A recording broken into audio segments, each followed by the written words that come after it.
Hey Bookaholics, and welcome back to another reading vlog.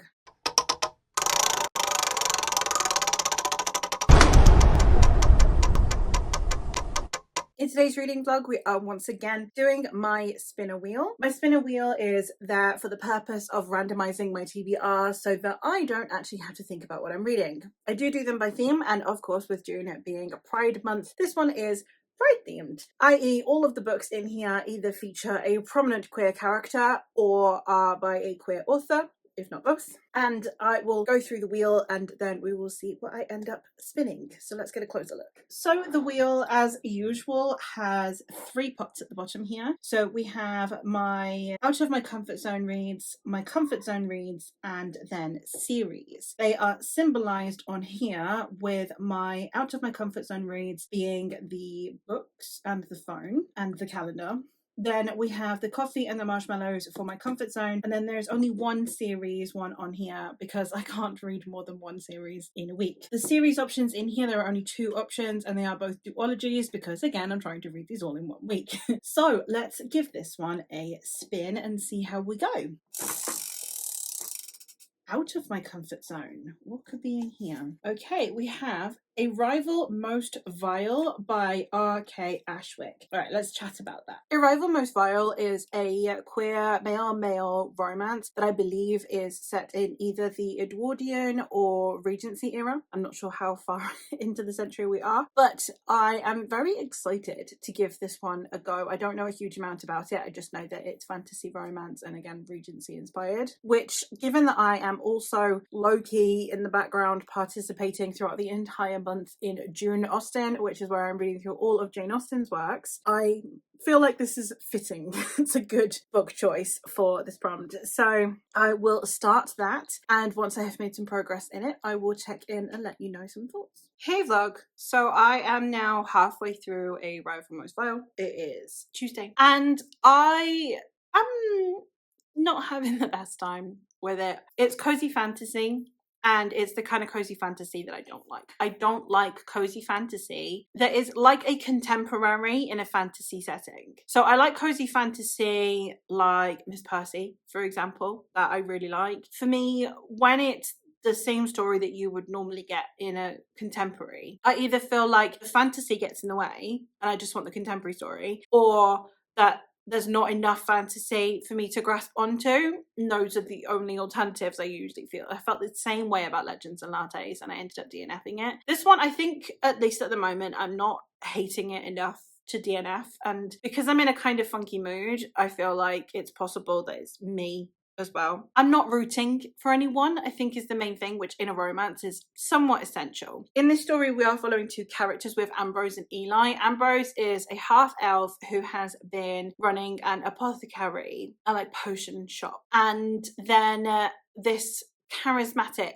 gentleman, Eli, opens his own also in this village. So then you have the knowledge and how well made the potions are of Ambrose's now competing with the charm and charisma that Eli has, making him more appealing to shop with, even though he has less knowledge. The thing is that because I know it's a romance, I know they're going to end up together. I already know that they need both. Like, you need the charisma and salesmanship that Eli has, and you need the knowledge and abilities that Ambrose has. And you know that at the ending, that's exactly what they're going to do. They are going to get together, they're going to run one shop, and Eli is going to be the one selling it and at the front desk, and then Ambrose is going to be the genius that's making all the potions. Like, I already know this. There's no point in me reading the book. I already can see where the romance is going to fall into place. I don't actually buy the romance. I don't buy the chemistry at all. It's frustrating me at the moment. But I have read a couple of reviews of friends of mine that have said that the first half is not as good as the second half, and that's the only reason really that I'm persevering. And as I said, because my mental health isn't great, it's entirely possible that other books would dip for me as well anyway.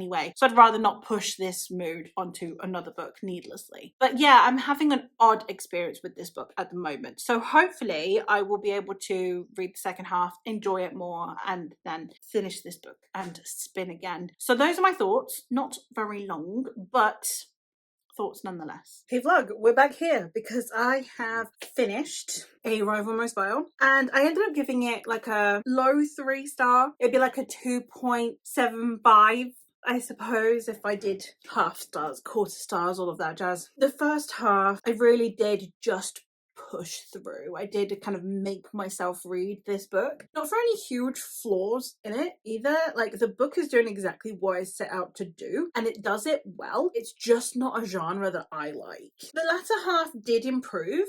I am glad that I didn't DNF, but I just wish that I had felt more connected with the story, that I had cared more and been more invested. I just really wasn't. And obviously with a story like this that has a very limited plot, and the plot that it does have is an awful lot of cliches, it just meant that there wasn't really anything in it for me that felt like it was a driving force for reading. And I am glad I'm a fast reader. If I were any slower of a reader, if this had taken me more than the 2 days it took me to read, I definitely would have been too bored to continue. So it was fine. As I said, I think in my last update as well, I'm in a funky mood, so that also might be a factor, and also it means that I'm glad that I've potentially gotten some of that out, some of that energy out, on a book that probably wasn't going to be my highest rated anyway. So with that being said, let's spin again and hope for a book that I can vibe with a little bit more. All right, let's see what we get.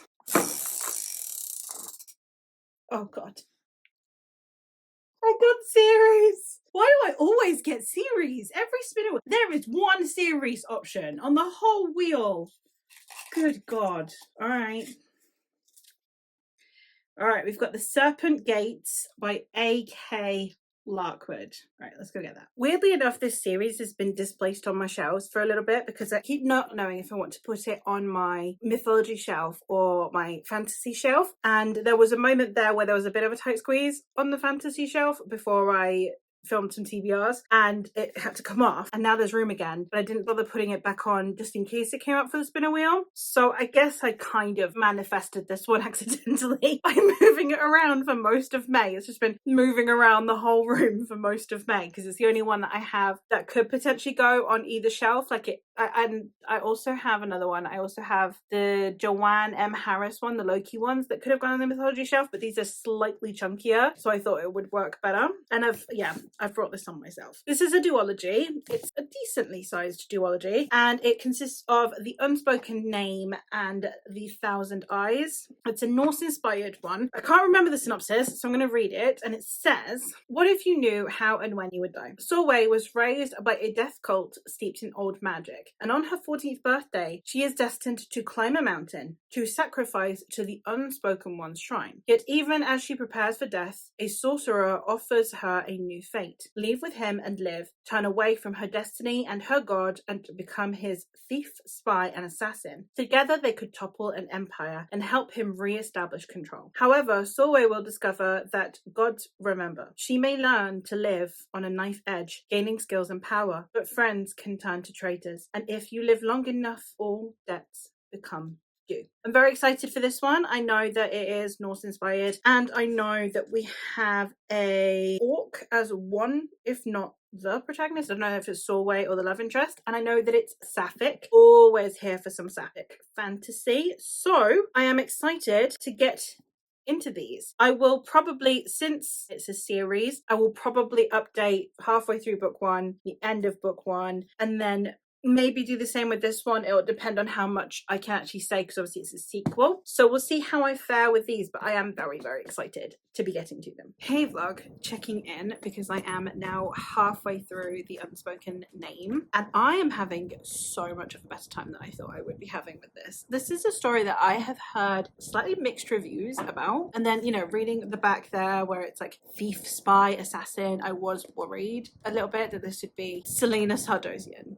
coded. I've read the first two parts. The first part is literally we are seeing Solway's life basically as the bride of the Unspoken One, who is like this god that she is to be sacrificed to, and we're seeing her life and the way that she feels about it. And I'm really glad actually that we got a whole massive chunk dedicated to that, instead of it just being like us being thrown into like the day before she's to be sacrificed, which is what I thought it would do. So I was really excited to actually get a much lengthier part of that, and we can see the dynamics, we can see why she's been roped into this and why she believes in this, but also naturally she doesn't want to die. And then her being torn about the offer that this mage has given her. It's not just, oh, drop of a hat, I'm out of here, even though I've trained for this my whole life. So I really, really enjoyed that. And then the second part is 5 years later, where she's been with this mage for 5 years. And the thing for me is that, like I said, one, I was really worried our protagonist would be really Selena Sardossian coded. It's like, it's a dude that's taken her aside, who's kind of a dodgy dude, who is training her up. And it's not, like, she's a very different type of character. The world building in here is really cool. I mean, it's nothing to write home about in the sense that it is just Norse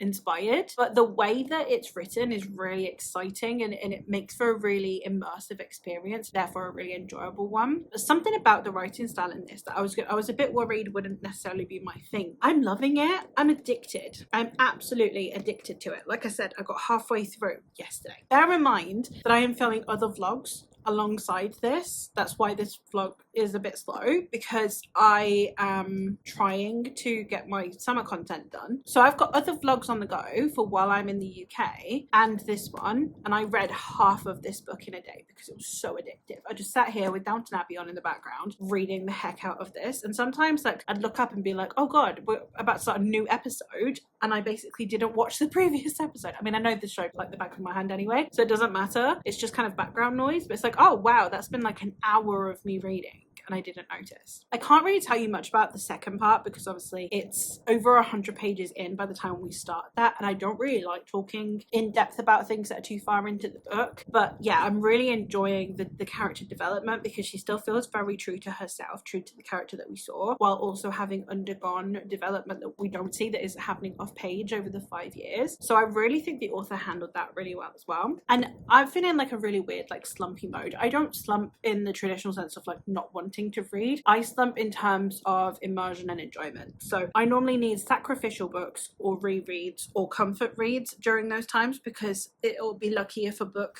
gets more than 3 stars from me when I'm in my I can't get into things era. So the fact that this has just come in and is potentially going to be 5 stars is absolutely awesome. I'm going to continue this. I'm hoping to read the other half today, which is Thursday, and then hopefully I can get back to you tomorrow and we can start the next one and I can talk about my thoughts on this one. Hey vlog, it's Friday, so I thought I'd check in because I did manage to finish The Unspoken Name. I love this. 5 stars. I don't know why. I don't know why I found it so addictive. And then you've also got this romance that has kind of been brewing for a while throughout the story, and then we've also got this allyship going on with a different character, and I'm just loving all of the interpersonal relationships and kind of how messy they are, but like in a fun and engaging way, as opposed to just in a could you guys communicate please people kind of way. I'm finding it so entertaining, especially because everyone in this society have been kind of programmed to further their own best interests, and like it's a survival of the fittest kind of vibe. So having these characters then having to work together, people who have normally had to rely solely on their own instincts, is fantastic. And I am excited to see where the next book goes, which is the one I'll be picking up now. This one is so much floppier than this one, which makes me so sad because I swear I enjoy books more when they're floppy. This one's as stiff as a board, but I am very excited to get into this one. I think it's a teensy bit shorter. This one is 534 pages and The Unspoken Name is 557 pages. It's like a teensy bit shorter, but not enough to be concerning. I do with duologies always find it a bit concerning when the second book is shorter, but like by 20 pages I think I'll be fine. So hopefully this will live up to my expectations, and I'm very, very excited to get into it. Hey vlog, it's Saturday morning, so I thought I would check in because I did get to halfway through The Thousand Eyes yesterday, so I am now on part 3. I'm really interested in seeing how this is going to end because there are so many things that already feel like they're wrapping up, but also so many things that are being introduced, and we only have half a book left and it's only a duology, so I'm kind of curious to see where this is going to go. I'm really loving the interpersonal dynamics that we've got going. We didn't get the throuple that I wanted between these characters who kind of hate each other but also kind of into each other. But at least I've got my sapphic romance going on. Like, you know, they're not the same.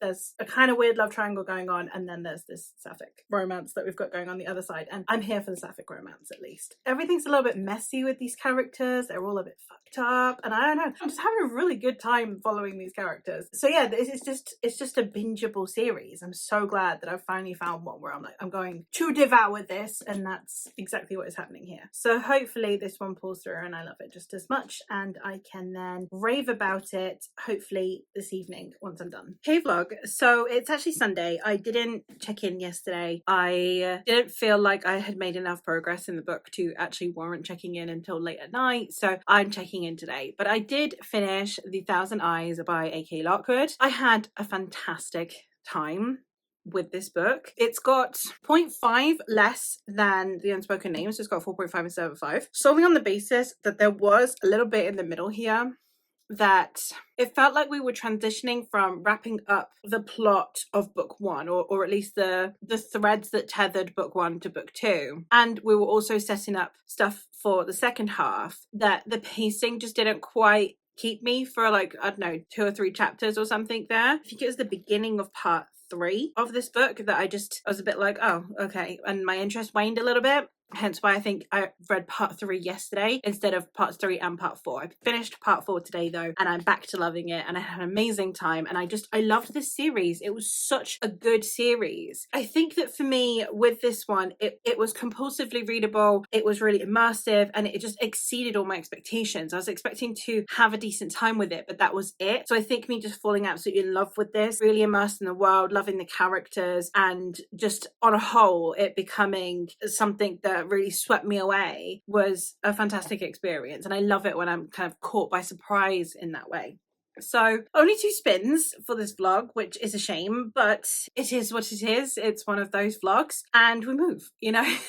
So obviously I did start with Arrival Most Vile, which has just scraped a 3-star. It was fine. I didn't dislike it by the end. I just didn't really feel very invested in it. And then I have, of course, The Unspoken Name, which got 5 stars, and The Thousand Eyes, which got 4.5. So overall, still a very decent vlog. At least I ended on a high note, if nothing else. But yeah, let me know what your thoughts are on any of these books, or based on my liking of these books, if you have any other recommendations for me. But yeah, that is all from me for today. So I'll hopefully catch you in another one soon.